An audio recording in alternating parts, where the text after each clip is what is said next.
this is Joey from JLD Travels coming back with a new video today, and it's actually a special day today, so it's going to be a bit of a vlog sort of style video today, and it's actually mine and Lovely's anniversary today, even though that she's now asleep and it's going into the 4th, but it's actually our 2nd year anniversary and our 1st year that we've been engaged.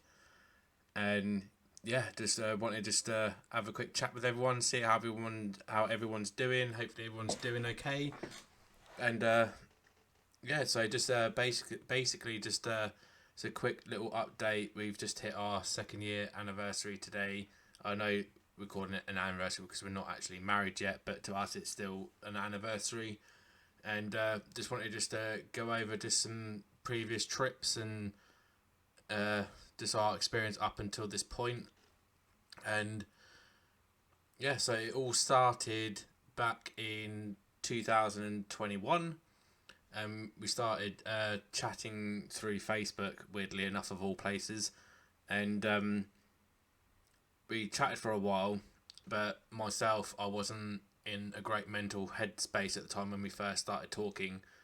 And just something made me just message her again once I'd got myself into a good headspace or got myself into a good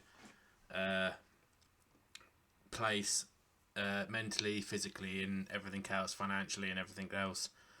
And yeah, we just hit it off. We just started talking. We just did stop. Had the occasional video call here and there, and then going to the Philippines has sort of been on my bucket list for quite a while, in quite a few other East Asian countries like Japan, China, South Korea, Thailand, Singapore, Indonesia, and some couple of other places, because just find the culture and just some of those countries just got some really beautiful scenery, and I'm really into like looking at old buildings and architecture and things like that. I just find it fascinating just to look at things like that. And yeah, so we hit it off really, really well. Obviously, in fairly early on, we did have some misunderstandings, just like with any other relationship. And yeah, so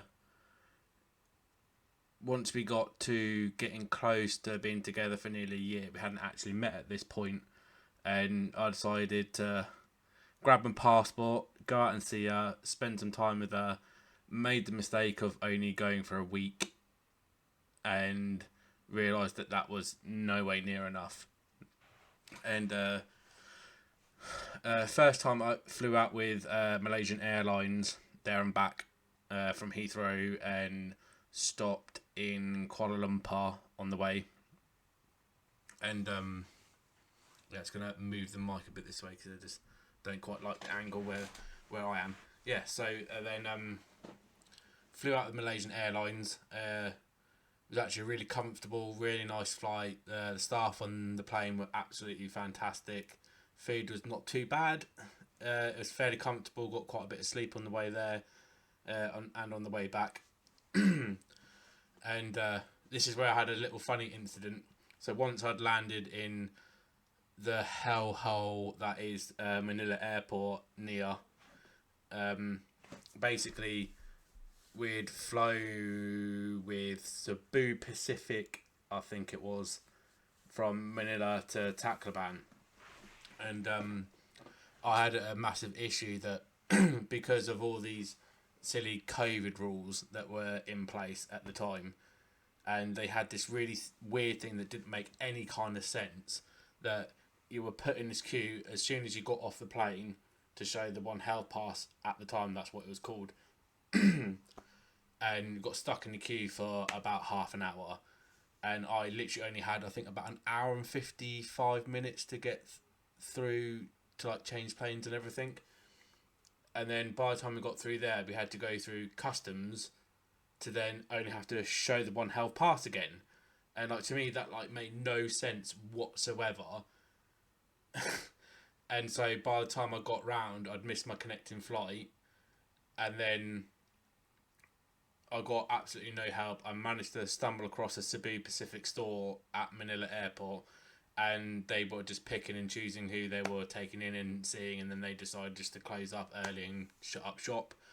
So the only thing I could do was paid for an extra ticket, said it included luggage. They tried to make out they didn't, so they charged me again for luggage. And then what they'd done to a lot of people that were getting on this flight that either missed the one before because of the same issue with this one health pass nonsense. And we got to Tacloban, to Daniel Romualdez Airport, to find that 3/4 of that plane were missing all their luggage because they hadn't put it on the plane. And what they'd done is that they'd charged everyone extra to put luggage on and then put it on the first flight out in the morning.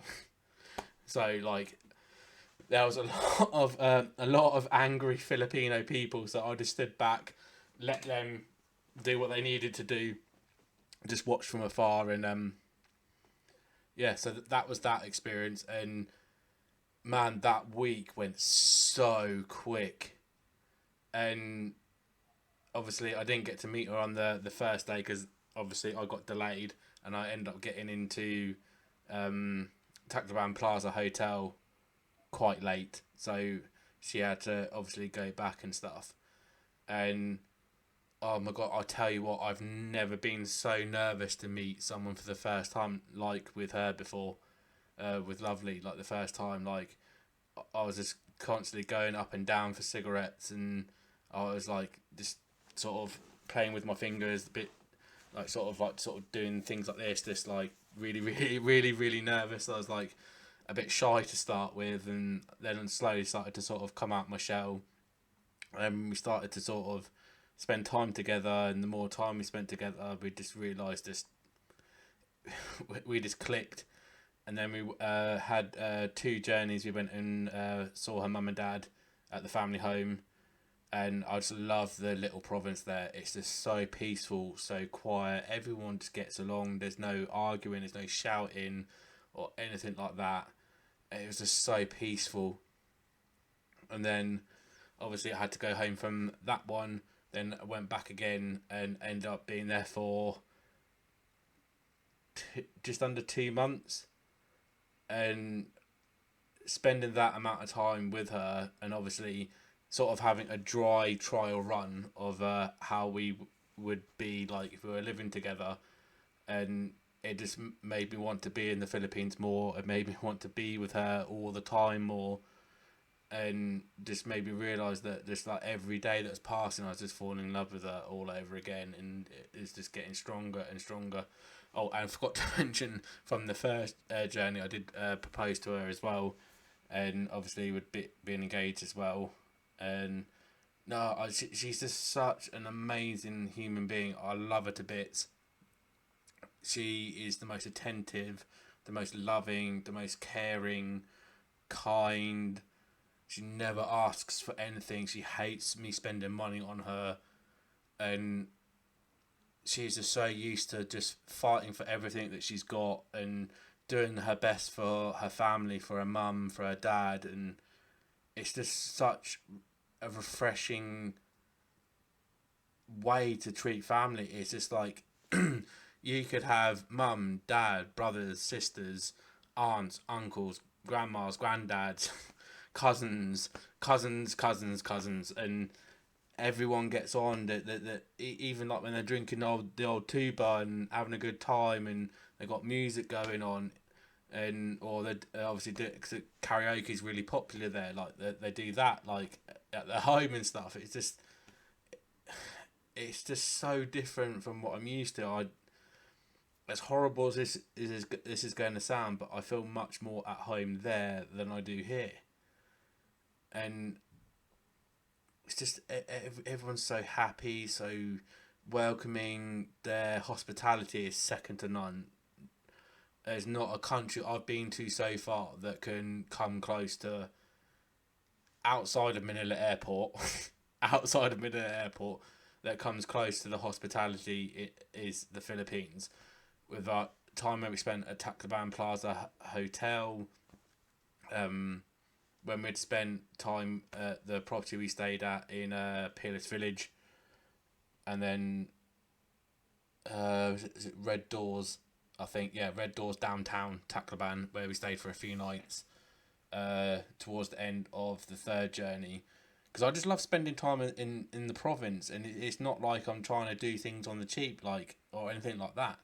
I just love spending time at the family home. They're just, everyone's so nice, so kind. They've welcomed me into the family, and just treat me as part of the family, as part as the same we have here in England, part of the furniture. And yeah, just